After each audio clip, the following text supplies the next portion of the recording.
Boa noite, está começando mais um programa Ponto de Vista. Eu sou o Rui Alves e apresento esse quadro de entrevistas do estado de Goiás que aborda os assuntos mais relevantes. O câncer é uma das doenças que mais causa mortes no Brasil e no mundo, mas os avanços da medicina têm permitido avançar não apenas nos tratamentos, mas também na prevenção. Hoje, a oncologia de precisão permite identificar alguns fatores causadores do câncer. Dentre eles, muito frequente, mas pouco ainda divulgado, o fator hereditário. Estima-se que entre 5% e 10% das causas de câncer resistentes têm alguma ligação genética hereditária. Então, nosso bate-papo de hoje é sobre câncer e o fator hereditário. Para conversar conosco sobre esse tema, nós convidamos aqui a médica oncologista especialista em câncer e identificação de fatores hereditários, doutora Beatriz Bueno. Doutora, uma boa noite e seja muito bem-vinda ao Ponto de Vista. Boa noite, Rui. É um prazer estar aqui com vocês. Queria agradecer pelo convite. Doutora, antes de iniciar, é praxe nossa aqui apresentar um pouquinho de quem é o nosso convidado, para as pessoas saberem quem é que está conversando conosco. A senhora é graduada em Medicina pela Pontifícia Universidade Católica de Goiás, possui residência em Clínica Médica pelo Hospital BP, a Beneficência Portuguesa de São Paulo, residência em Oncologia Clínica pelo Hospital Alemão Oswaldo Cruz, em São Paulo, tem formação em Avaliação de Risco Hereditário para Câncer pelo City of Hope, em Califórnia, nos Estados Unidos, e possui título de especialista em Oncologia Clínica pela Sociedade Brasileira de Oncologia Clínica, certo? Isso mesmo, Rui. Tão pouco tempo, tão pouca idade e bastante estudo, doutora. Sim, a medicina é uma vida de estudos, a gente não para nunca. O currículo bastante extenso e para a gente poder falar e bem específico sobre a oncologia. Agradeço, então, novamente assim, a participação da senhora. Para antes de a gente aprofundar na nossa temática do fator hereditário, vamos falar um pouquinho sobre câncer, certo? Certo. Para quem está nos assistindo aqui, não tem uma identificação em conceito da ciência. O que é o câncer? Certo. Então, o câncer, de forma resumida, é uma proliferação desordenada de células que é causada por alguma alteração no DNA. E essa alteração permite que essas células se multipliquem, invadam tecidos e espalhem pelo corpo. Certo. Quanto a fatores, causas de câncer. Certo. Câncer é a mutação das células, mas o que pode causar isso? No geral, alimento. Vamos, nesse momento, excluir aqui o fator genético, que a gente vai aprofundar nele, certo? Quais são os motivos, as principais causas que culminam num câncer? Os principais fatores de risco, em geral, estão muito associados a hábitos de vida que o paciente tem. Então, hoje em dia, uma das principais causas, a gente pode citar obesidade, tabagismo, etilismo, sedentarismo, dependendo do tipo de câncer, alimentação, então, consumo de alimentos ultraprocessados, por exemplo. No caso de câncer de mama, está muito relacionado à exposição hormonal. Então, isso varia muito de câncer para câncer, mas, com certeza, entre os grandes vilões, a gente cita esses fatores de risco modificáveis que estão associados aos hábitos de vida dos pacientes. Certo. A senhora conseguiria nos passar uma identificação, uma informação de quando foi identificado o câncer? Câncer existe desde que a humanidade existe ou foi identificado aí já em anos mais recentes? Eu acredito que desde sempre existiu o câncer, mas realmente a gente passou a entender melhor o câncer nos últimos anos, porque o câncer é uma doença muito complexa. E existem diferentes tipos de câncer, diferentes tratamentos para câncer, os mecanismos da doença são diferentes. Então, acho que todo dia a gente entende um pouquinho mais sobre o câncer, sobre como tratar, como evitar. E a expectativa é que no futuro a gente consiga identificar tratamentos cada vez melhores e mais efetivos e consiga evitar também, quem sabe, né? E O uso de inteligência artificial hoje tem auxiliado na identificação de cânceres e tratamento para os pacientes? A inteligência artificial, eu acredito que é um caminho sem volta. Ele está presente em toda a nossa rotina, nosso dia a dia. Claro que precisa de uma regulamentação dentro da medicina, mas a inteligência artificial, a gente já vê estudos, por exemplo, na radiologia, que conseguem detectar lesões que são muito pequenas para o olho humano e que a inteligência artificial já consegue detectar como uma lesão suspeita e que no futuro se tornaria um câncer. Então, a gente consegue atuar de uma forma muito precoce na identificação desses tumores. Claro que a gente precisa de mais estudos, de mais informação, mas, com certeza, a inteligência artificial vem para somar. Certo. No seu currículo aqui, dentre as suas especializações, algumas têm a residência em oncologia clínica e a senhora tem um título de especialista de oncologia clínica pela Sociedade Brasileira de Oncologia Clínica. O que é a oncologia clínica? De que forma que isso te posiciona como médica profissional para a identificação do câncer? A oncologia clínica é uma área dentro da medicina que visa a prevenção, o diagnóstico e o tratamento do câncer. Como eu havia explicado, a gente trata principalmente tumores sólidos, então tumores de mama, tumores de próstata, colo retal, esôfago, estômago, enfim, uma infinidade de tumores diferentes. E acho que hoje em dia o que a gente se preocupa mais é com prevenção e um diagnóstico precoce para a gente conseguir tratar e curar esse paciente. Perfeito. Chegando agora no nosso tema sobre o câncer no fato hereditário, o que é o câncer hereditário? O câncer hereditário é aquele tipo de câncer que ele vem da família. Então, dentro da família existe uma alteração no DNA, uma alteração genética, e essa informação ela é passada entre gerações. Então, de pai para filho, de mãe para filho, e isso vai se perpetuando dentro de uma família, e essa mutação ela aumenta o risco do paciente desenvolver determinados tipos de câncer. Não é uma sentença, o paciente não necessariamente vai ter câncer, mas ele tem um risco aumentado em relação à população geral. Certo. Eu, como leigo, né, da área da medicina, e observando circunstâncias, inclusive na minha família, tivemos casos de perda, tive um tio que faleceu com câncer. Sim. E tivemos outros casos na família. Então, teoricamente, em conversas de mesa, de almoço, de café da manhã, a gente sempre relata sobre isso. Um teve câncer, eu acho que vai ter... Ou, é similar, comparando, equiparando, por exemplo, a problemas cardíacos que a família tem, hereditário, ou outros problemas que se desencadeiam, por exemplo, neurológicos, como Alzheimer, que a família segue. É o mesmo padrão, doutora?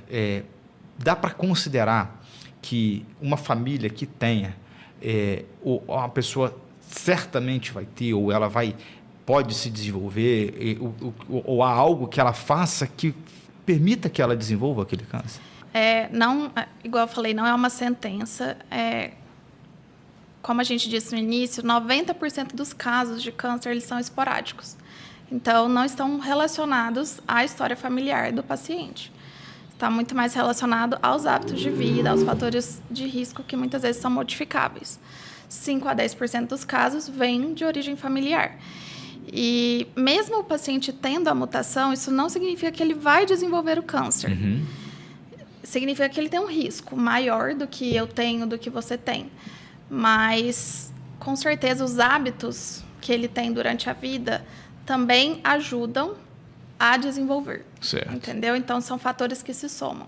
Ok. Exemplo dos hábitos iniciais, como a senhora falou sobre o uso de tabagismo, alcoolismo, etilismo, obesidade, sedentarismo, uma alimentação desregrada, com ultraprocessados, enfim, tudo isso a gente deveria evitar. Certo. A gente trouxe inicialmente aqui o dado de 5 a 10% dessas causas são fatores hereditários. E, assim, para mim até é uma novidade. E esses dados, que busquei inclusive com um artigo que a senhora havia escrito. não se fala sobre isso com frequência. É relativamente novo a tratativa do câncer como fator hereditário para a investigação. Já existe um número relativo de pesquisas nesse âmbito ou é bem recente? Porque inclusive, assim, já entrevistei vários médicos oncologistas aqui. Inclusive, na semana passada, tivemos um aqui batendo um papo sobre isso. E nunca tinha escutado falar especificamente sobre a investigação do fator hereditário. Sim. Então, uma curiosidade. Como que tem avançado esses estudos nos fatores hereditários? Com certeza, já é uma área bem consolidada, tá? A gente já tem inúmeros estudos, sociedades, guidelines para nos guiarem em relação a isso. Mas, no Brasil, é uma área que ainda está crescendo, está ficando em evidência agora. Se você olhar nos Estados Unidos, já é uma área totalmente reconhecida, consolidada, regulamentada. Aqui ainda não. A gente tem visto um crescimento dessa parte hereditária, genética do câncer, mas, com certeza, eu falo que é uma educação continuada, até para os próprios médicos, que muitas vezes eles não se atentam a esse fator hereditário, familiar, mas é fundamental para o paciente, porque realmente muda o cuidado dele. No caso, vou usar como exemplo aqui um caso clínico hereditário, uma família. Acaso alguém teve um câncer de mama e teria uma mutação genética predisposição para poder ocorrer. Seria exatamente o mesmo, no mesmo local, ou poderia ocorrer um câncer em outro local, por exemplo, no rim, no pulmão? Sim. Isso até é uma coisa interessante, porque a maioria das pessoas acham que é só um tipo de câncer, né? Mas não. Geralmente, as síndromes, elas englobam diferentes tipos de tumores. Certo. Então, quando a gente pergunta sobre história familiar, é até engraçado. Chega uma paciente com câncer de mama e a gente questiona sobre história familiar. E ela só fica preocupada em contar sobre câncer de mama na família. Mas a gente precisa saber de todos os tipos de tumor, porque as síndromes englobam diferentes tipos. Então, a gente tem síndromes que englobam câncer de mama, de próstata, ovário e pâncreas em uma mesma síndrome. Tem outras síndromes que estão relacionadas a câncer coloretal, câncer de endométrio, câncer de ovário. Então, é muito importante que a gente entenda a história da família como um todo e não de um tipo específico de câncer. Certo. Quanto à prevenção que a senhora nos trouxe inicialmente, uma pessoa que não tem nenhum caso, ela não tem câncer, não está se sentindo mal de forma nenhuma, mas teve casos na família recentes e ela pode estar suspeitando que é um fator hereditário. É possível ela ir fazer uma consulta e tentar identificar se existe já a mutação para o desenvolvimento do câncer? Com certeza. Na consulta, a gente faz uma avaliação, a gente entende a história pessoal e familiar dessa paciente, a gente monta um heredograma, que é uma árvore familiar, para tentar entender os tipos de tumor que essa família apresenta e tentar identificar em quais síndromes ela se encaixaria.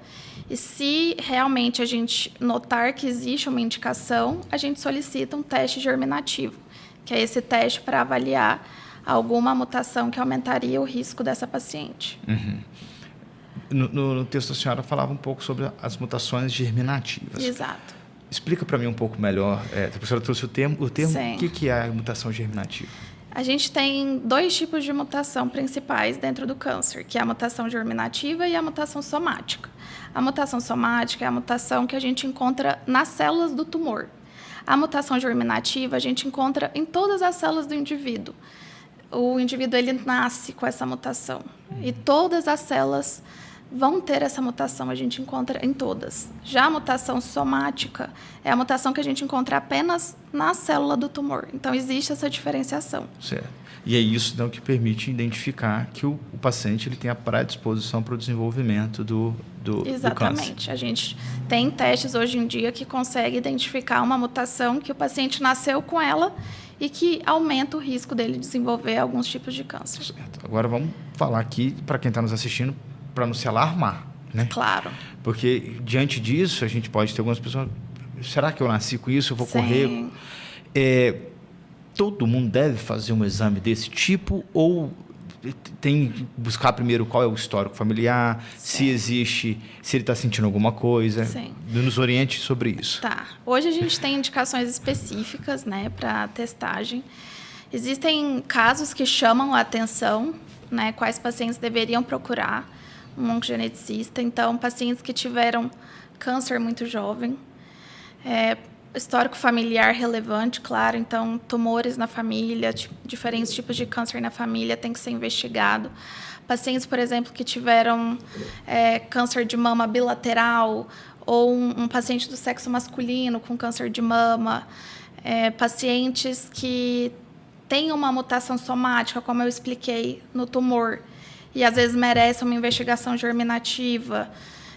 Pacientes que têm na família alguém que já testou e veio com uma mutação, também precisa passar por uma avaliação para ser testado. Então, sim, a gente tem indicações específicas hoje de quais pacientes devem procurar um oncogeneticista. Certo. Especialistas, oncogeneticista então, no caso, o médico especialista em genética, em oncologia genética.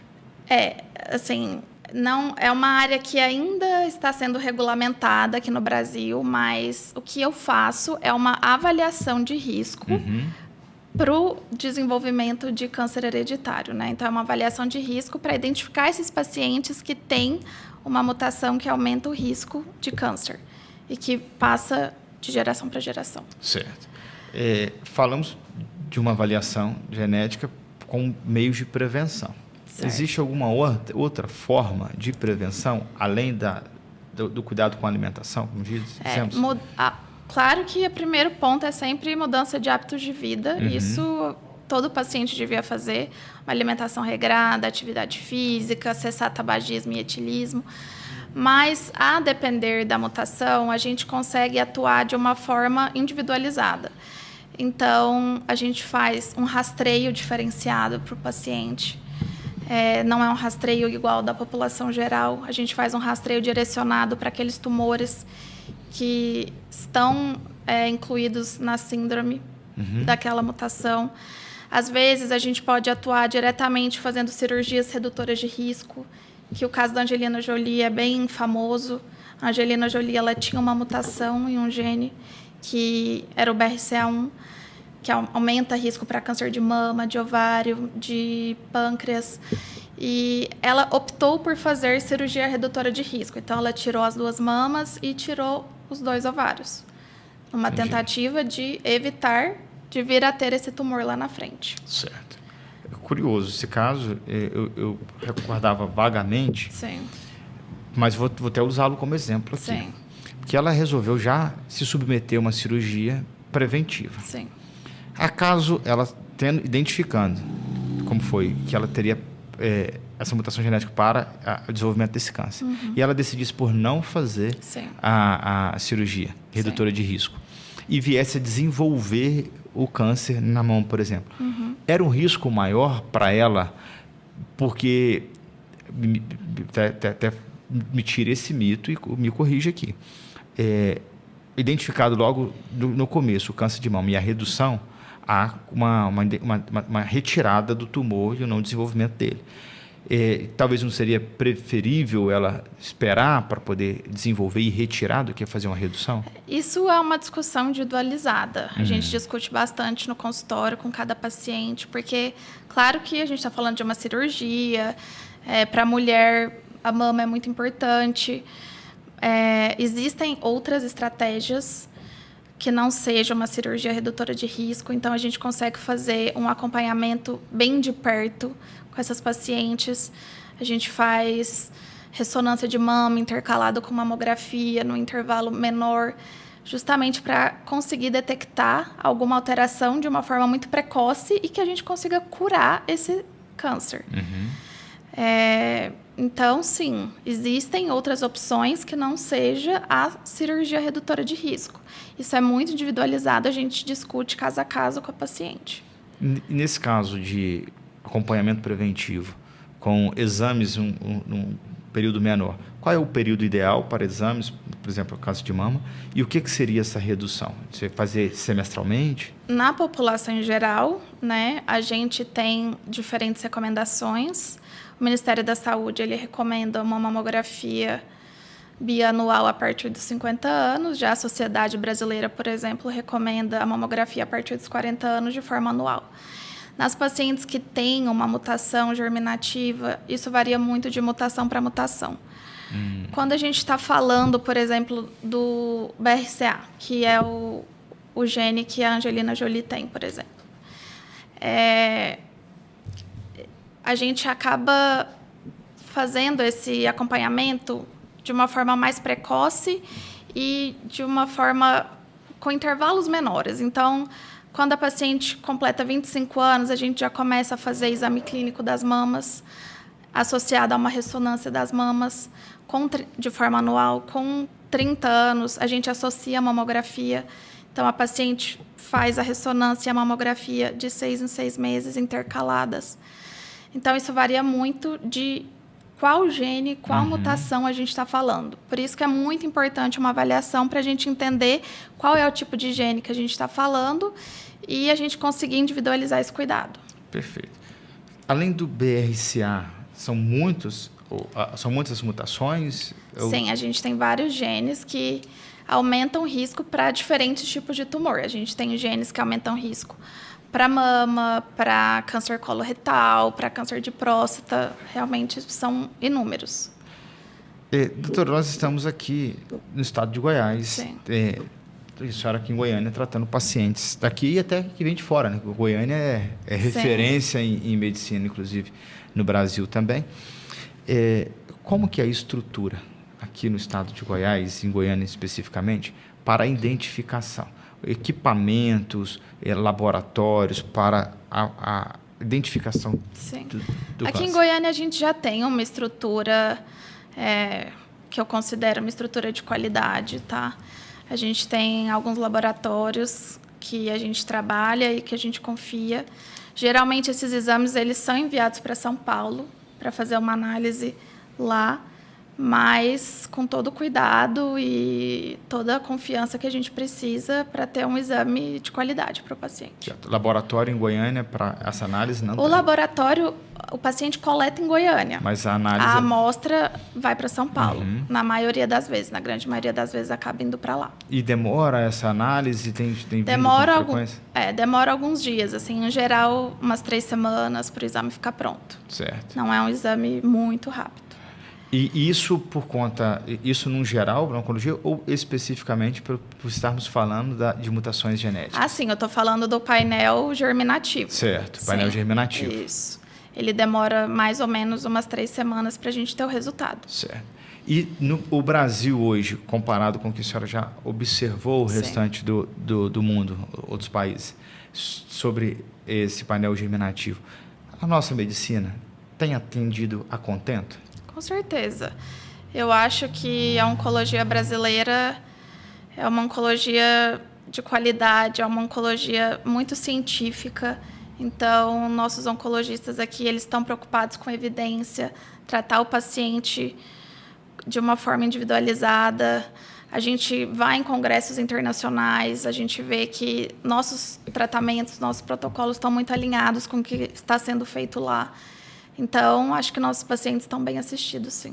Bom, deixa eu passar um recado aqui rapidamente, doutora. Você é advogado que nos assiste e tem um problema de comunicação aí no seu escritório, todos os dias aquela enxurrada de ligações. Doutor, como está o andamento do meu processo? Existe uma inteligência artificial que resolve esse problema. Notifica na tela do celular do seu cliente o andamento do processo dele e encerram essas ligações diárias aí no seu escritório. É o app do advogado. Acesse o link aqui embaixo, appdoadvogado.online, e conheça essa plataforma. Doutora Beatriz, eu fico muito feliz de estarmos conversando aqui pela primeira vez, a senhora trazendo esse temático num podcast, primeira vez conosco, isso para mim é uma honra muito grande, viu? E a primeira vez também de estarmos aqui conversando sobre esse tema. Sim. E confesso que, apesar da comunicação, ele, com a ciência e a certeza da hereditariedade, para mim, é uma temática nova. Não é também um ramo que eu estudo, Sim. a medicina. Mas ela é nova. De que forma, doutora, que a gente pode fazer para ampliar essas informações? Para a gente poder orientar a população sobre esses riscos hereditários e que possamos trazer o cuidado, a prevenção adequada para os pacientes. Olha, eu acho que divulgar essa informação em grande parte das mídias é fundamental. Acho que os pacientes precisam entender quando procurar o oncogeneticista. Acho que isso é muito importante. Então, ter noção da sua própria saúde, do seu próprio histórico, se atentar a casos familiares, porque muitas vezes o paciente chega no consultório e ele não sabe quais casos na família, se alguém já teve câncer, se não teve, qual tipo de câncer. Então, tentar se informar mais dentro da própria família. E, claro, manter hábitos de vida saudáveis. Isso, com certeza, é fundamental e muda o desfecho do paciente. Salvo engano, acho que é nas décadas de 80, mais ou menos, eu vou falar nesse sentido porque eu sou do ano de 2000 já, tá vendo? Mas na década de 80 tinha a doença, a proliferação do HIV, até pelas formas de prevenção. Uhum. E aí o desenvolvimento da AIDS e devido à falta também da medicação para sobrevida, né, e tratamento dos sintomas, era a doença mais assustadora. E parece que de uns anos para cá, não sei se pelo conhecimento ou pelo avanço do câncer, sim, o câncer se tornou o medo das pessoas, sim, comparado à AIDS. E a diferença teórica, como leigo falando, é que o HIV era prevenido. Você tinha sistemas de prevenção, sim, né? Por uso de preservativos, enfim, e outras circunstâncias. O câncer não. Uhum. Não tinha como fazer uma prevenção. É fato essa relação de que o câncer hoje se tornou a doença mais assustadora que temos na humanidade e que não dá para preveni-la? Eu acho que a palavra câncer, ela carrega um estigma. Então, quando a gente escuta a palavra câncer, a gente já pensa numa doença que é incurável, enfim, uma doença mutilante, gera muita ansiedade. Mas, hoje em dia, a gente tem tratamentos inovadores, a gente consegue fazer um diagnóstico precoce, então a gente consegue ter uma chance muito maior de curar esses pacientes. Acho que assim, a gente bate muito na tecla aqui de prevenção, tanto em hábitos de vida. A gente tem algumas medidas efetivas mesmo de prevenção, por exemplo, quando a gente fala de câncer de colo de útero. A gente tem a vacina para HPV. E essa vacina, ela impede que o câncer aconteça em 99% dos casos. Então, é uma medida que está disponível no SUS, está disponível na rede privada, uhum, e impediria que a paciente desenvolvesse câncer. Quando a gente fala de câncer coloretal, a gente tem a colonoscopia. A colonoscopia, ela é útil não só para diagnóstico, mas a gente consegue tratar aquelas lesões pré-malignas. A gente retira um pólipo que ali na frente viraria um câncer. Então, sim, a gente tem medidas preventivas, não só em relação a hábitos de vida, uhum, mas medidas que o paciente poderia adotar para evitar o desenvolvimento de um câncer no futuro. Perfeito. Falando já de tratamento, no caso de câncer, voltando até o comparativo com o vírus do HIV, hoje a entrega da medicação pelo SUS está disponível para o combate, o tratamento do HIV em si, ou dos sintomas. O câncer já é uma medicação, já é um tratamento, claro, específico, até porque nós estamos tratando de um vírus e estamos falando de inúmeros ou até desconhecidos tipos de câncer. Sim. Né? Só que há um custo muito alto. Eu digo até com propriedade de buscas sobre, uhum, ajuda, auxílio com fornecimento da medicação de alto custo. Certo. Como que a senhora tem atendido pacientes nesse sentido e o que tem acontecido com a medicina na tentativa de tornar mais acessível esses medicamentos? É uma medicação que a gente já usa para diversos tipos diferentes de câncer e a nossa expectativa é que com o tempo a gente consiga acessar cada vez mais pacientes e oferecer o que a gente tem de melhor mesmo para eles terem mais qualidade de vida e, quem sabe, até conseguirem uma cura com esses tratamentos. Certo. E o que isso custa, não vou dizer financeiro, mas estou falando o que isso custa de vida para o paciente com atraso do uso dessa medicação, doutora? Isso é outra coisa complicada, porque a gente sabe que tem tratamentos que são mais eficazes que outros que estão disponíveis no SUS. Então, muitas vezes, a gente sabe que ele poderia estar recebendo um tratamento melhor, um tratamento mais efetivo, um tratamento que teria menos efeitos colaterais e que traria mais qualidade de vida para ele, mas que muitas vezes ele simplesmente não tem acesso. Certo. Então, é uma realidade que a gente precisa mudar. A senhora trouxe aqui uma forma de prevenção, por exemplo, como o do câncer do colo do útero, o uso da vacina disponível no SUS. Uhum. De uns anos para cá, inclusive devido à pandemia, houve-se uma demonização da vacina, do uso da vacina. E não só de agora, a gente sempre tem uma queda de uma enfermidade no país, ou a zerar, e a partir do momento que a população deixa de vacinar, ela volta. Sim. E tem sempre essa discussão de que há o medo da vacina. Sim. Isso tem atrapalhado a prevenção do câncer? Com certeza. Acho que é importante para as pessoas saberem que, para uma vacina ser liberada, são anos de estudo. Então, essa vacina ela é testada. Para ser liberada para comercialização, ela passa por vários testes de segurança e de efetividade. Então, quando uma vacina ela entra para ser comercializada, a gente tem total segurança de que é uma vacina que funciona e é uma vacina que é segura para os pacientes. E, como eu havia dito, a vacina para o HPV, especificamente, é uma vacina que vai impedir que a paciente desenvolva um câncer. Então, assim, é uma coisa totalmente palpável, mudaria o desfecho da paciente, evitaria que ela desenvolvesse um câncer, e é uma vacina que está disponível de graça no SUS, então não tem justificativa para o paciente não tomar. E que não há relatos de efeitos colaterais da utilização da vacina? Toda vacina tem efeitos colaterais, mas são efeitos colaterais bem estudados, efeitos colaterais geralmente leves, que não justificam seguros. O paciente de não fazer uso da vacina. E falando sobre vacina, só para identificar pelo seu ponto de vista, a senhora tem conhecimento de se há estudo que vacinas, no geral, não essa, elas são causadoras de câncer? Não, pelo menos que eu saiba, não existe nenhuma evidência de que uma vacina seja causadora de câncer, tem esse poder de causar um câncer, não. Certo. Que eu saiba, não. Ok. Doutora, eu quero agora um pouco mais de curiosidade sobre a sua atuação. Sim.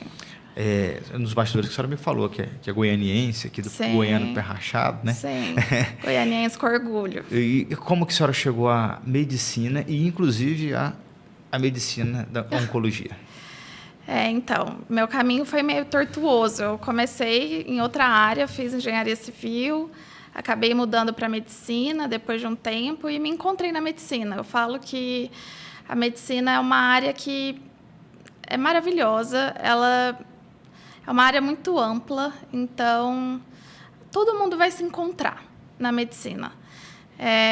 Eu sempre gostei muito de clínica, então sempre fui muito da área clínica, nunca gostei de cirurgia. Até um dos motivos de eu não ter feito medicina no início, que eu nunca fui muito de centro cirúrgico, mas na medicina a gente tem infinitas possibilidades. E dentro da clínica médica, o que me atraiu muito na oncologia, não só em relação à parte técnica, porque a gente tem que ficar em constante atualização, estudo, não é uma área monótona, mas eu gosto muito da relação médico-paciente, sabe? Uhum. Então, dentro da oncologia, a gente consegue ter um contato muito próximo com o paciente, a gente consegue se sentir útil, a gente consegue ajudar. Acho que ver um paciente curado assim, é uma coisa que não tem preço. Então, tudo isso me move dentro da oncologia. Acho que esse é meu grande propósito. E a senhora já tinha tido contato com a medicina na sua vida? Sim, na verdade, meu pai, ele é médico, meu pai é urologista aqui em Goiânia, a minha irmã também é médica, a minha irmã é radiologista. Então, dentro da minha família já tinha esse caminho a ser trilhado. Eu acabei desviando um pouco, mas depois... Queria ser a ovelha esgarrada da família, mas... Exatamente. No fim das contas... Alguém puxou com o cajado de volta. Sim, meu pai, quando falei que ia fazer medicina, foi o dia mais feliz da vida dele. Sim. Mais alguém? A senhora tem outros familiares da medicina? Tenho primos, tem, sim. também, então. Tem bastante médico na família. Que bom. E onde a senhora atende hoje? Hoje eu estou atendendo no Hemolabor e no Hospital do Rim. Então, são os meus 2 locais de atendimento aqui em Goiânia. Ok. Doutora, para a gente poder conhecer o seu trabalho, fazer um contato com a senhora, quais são os seus canais de comunicação, a sua rede social? Eu tenho Instagram, então eu tenho Instagram profissional, que é beatrizbueno.onco, então quem quiser. Estou postando conteúdos informativos. Lá no meu Instagram também tem contatos para quem quiser agendar uma consulta. Doctoralha, Google, enfim, também é possível me encontrar. Perfeito. Nosso tempo ele é curto, doutor, ele vai estar chegando ao fim, mas antes de encerrar, gostaria que a senhora deixasse aqui uma orientação para quem tem um caso aí de caso de câncer na família, é um caso genético, e ainda não buscou orientação, Sim. Não buscou um profissional. O que a senhora orienta para quem está nos assistindo? Com certeza procurar uma consulta, um atendimento especializado, porque a gente faz uma avaliação individual. A gente quer saber o seu histórico pessoal, o seu histórico familiar. A gente avalia se você realmente tem uma indicação para fazer um desses testes germinativos. E caso você tenha a indicação e você venha a ter uma mutação, a gente individualiza muito o seu cuidado. Então, a gente foca muito em prevenção, a gente foca muito em métodos de rastreio diferenciados para o paciente, para a gente tentar um diagnóstico precoce. Caso o paciente venha a ser diagnosticado, isso também influencia diretamente no tratamento dele. Então, com certeza, é um passo à frente que o paciente tem no seu próprio cuidado. Sim, ótimo. Mais alguma orientação, doutor, que a senhora gostaria de deixar passar, que de repente na conversa a gente vai passando uma coisa por outra e eu acho que das minhas perguntas, das minhas dúvidas, minimamente elas foram aqui respondidas, porque o nosso tempo é muito curto. Claro. E eu acredito que a gente bateria um papo sobre oncologia aqui de horas, né? Sim. Falando. Mas, de repente, teve algo que eu deixei de perguntar e que seja importante deixarmos claro aqui? Eu diria que não. Acho que foi uma conversa bem proveitosa. A gente abordou vários aspectos do câncer como um todo, do câncer hereditário, mas sempre bater no ponto da prevenção, para todo paciente se cuidar da sua própria saúde. Você é o dono da sua saúde, então vá atrás do médico, converse, tente prevenir ao máximo, porque a gente está aqui para isso, a gente está aqui para ajudar. Certinho. Então, tá bom. Muito obrigado. Obrigada, obrigado pela sua participação. Prazer. Tá? Obrigada pelo prazer convite. Foi nosso. E você que nos assiste, muito obrigado sempre pela audiência.